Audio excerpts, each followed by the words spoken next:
last video introduced sampling distributions of the sample mean and gave the definition and also motivation for why you would want to use sampling distributions. And in this video, we'll look at ways of calculating probabilities for a sampling distribution of the sample mean. And the first example we'll look at is the sampling distribution of the sample mean of bagel masses.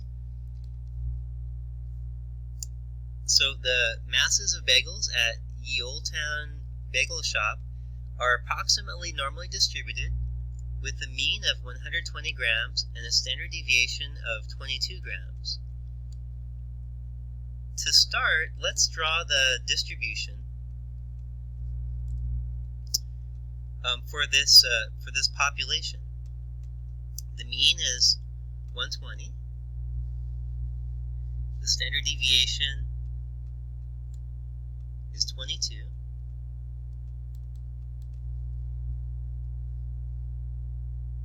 So here's 120. I'm going to draw the deviations above and below. So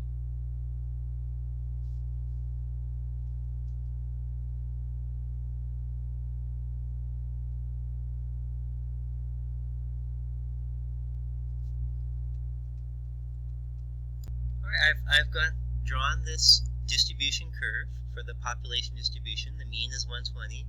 Every standard deviation is 22, so I just subtracted 22 going this way, added 22 going this way.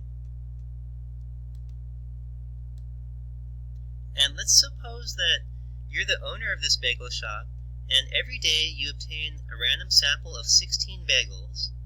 You measure their weights, and then you calculate the mean weight of that sample of bagels. So you're getting a new sample mean every day.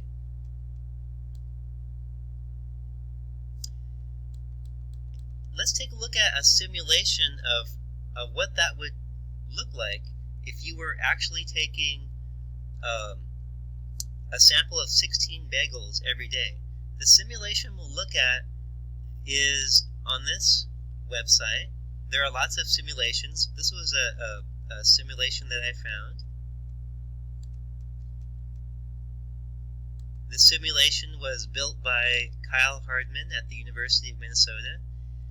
It was also had some modifications done by Bruce Dudek at the University of Albany and Jason Breyer at Excelsior College.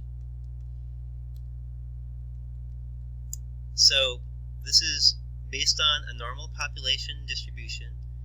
We're looking at sample means, so I'm going to pick mean. The population mean for these bagels is 120. The sigma, or the population standard deviation, is 22. And we're taking sample sizes of size 16. And this is saying how many samples are we going to do at a time. And let's start with just taking one sample of size 16 at a time. So I'll put draw, add samples. I'm going to show stats, show the parent distribution. So this is showing 16 bagels that we've selected randomly. So one bagel had a weight of around, looks like 79 grams. This bagel had a weight of around, I don't know, 102. We can't see the numbers exactly, but this is showing the actual 16 bagels and the weights that they were in that sample. And this is the sample mean. So the sample mean of our first sample was 115.17. So it's as if we have taken a sample of 16 bagels, weighed them, and calculated the sample mean of 115.17. That's day one. Now let's do day two. I'll click on this again. Alright, so now we have two samples, and we got slightly different sample means. Let's say day three. I'll click on this again. So now this is showing some other different sample means that we've gotten. I'm going to click on this a lot of times to represent taking a sample of 16 for many different days. So I'll just do click, click, click. So every time I click, this is another day going by where we're collecting a sample of 16 bagels.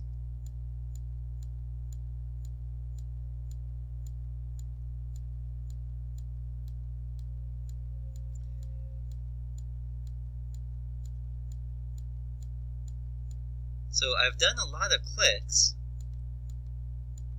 and all of these bars are changing. Remember, these are histograms. This one is representing all the weights of all of the individual bagels that we're picking out for our samples. And this histogram represents the sample means. And as we collect more samples of size 16, both of these histograms are becoming closer to being normally distributed. They look more and more like bell curves. In fact, let's speed this up. So I'm going to change this so that I'll put 10. That means every time I click, that's like 10 days going by. 10 different days where we've collected a sample of 16 bagels each day. So here's 10 more days, 10 more days, 10 more days. So now every time I click, it's moving a little faster, but these histograms are just getting closer and closer to being normal bell-shaped curves. So back to the problem. From this simulation, we could see that after we obtain many samples of size 16 bagels, the distribution of the sample means turns out to be approximately normal. And in general, that's always going to be the case. The distribution of sample means will become normal, it will become bell-shaped if either of these is true. If the population of your variable is already normally distributed, or if the sample sizes that you're taking at each time are more than 30. So in this example, we were only taking 16 bagels for every sample, but that's okay because in this problem, we know that the population of bagel weights is normally distributed. So as long as one of these is true, your distribution is going to become normal. It will become bell-shaped. Also, the mean of the distribution of sample means is the population mean. So it's still going to be the mean of all the bagels. The standard deviation of a distribution of sample means is a little bit different. So it's written this way, sigma with the x bar next to it, and it's equal to the population standard deviation divided by the square root of your sample size.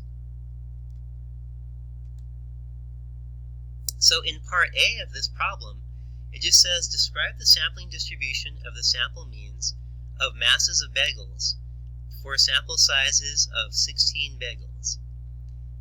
The first thing is we want to assess whether our sampling distribution is approximately normal.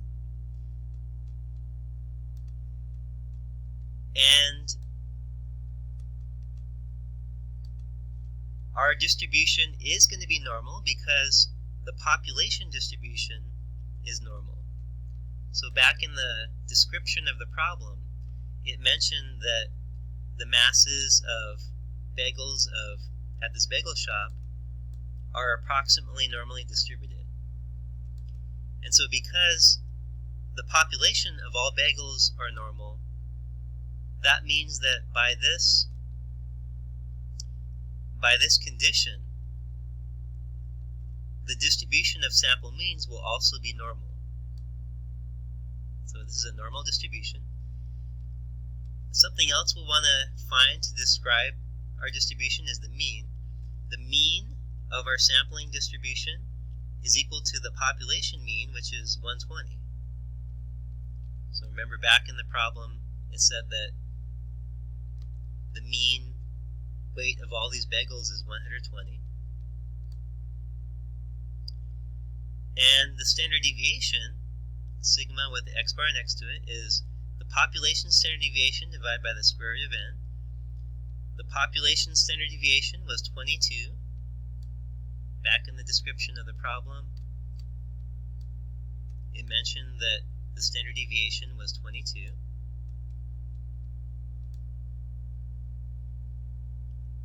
So 22 divided by the square root of n, which is 16, and it comes out to 5.5.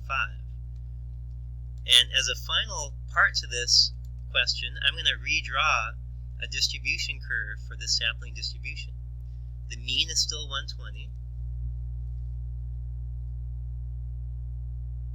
So here's 120. But this time, the standard deviation is 5.5. So when I measure out these deviations, I'm just going to add 5.5 and subtract 5.5 from both directions. So if I add 5.5 in this direction, I guess it would be about here. That would be at 125.5.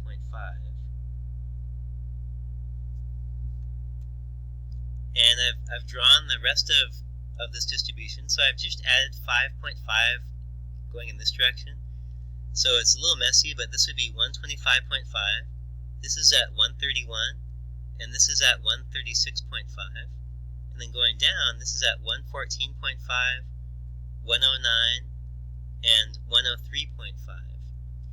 And what happens is the curve becomes, the tails become much smaller, and the curve becomes higher and more narrow.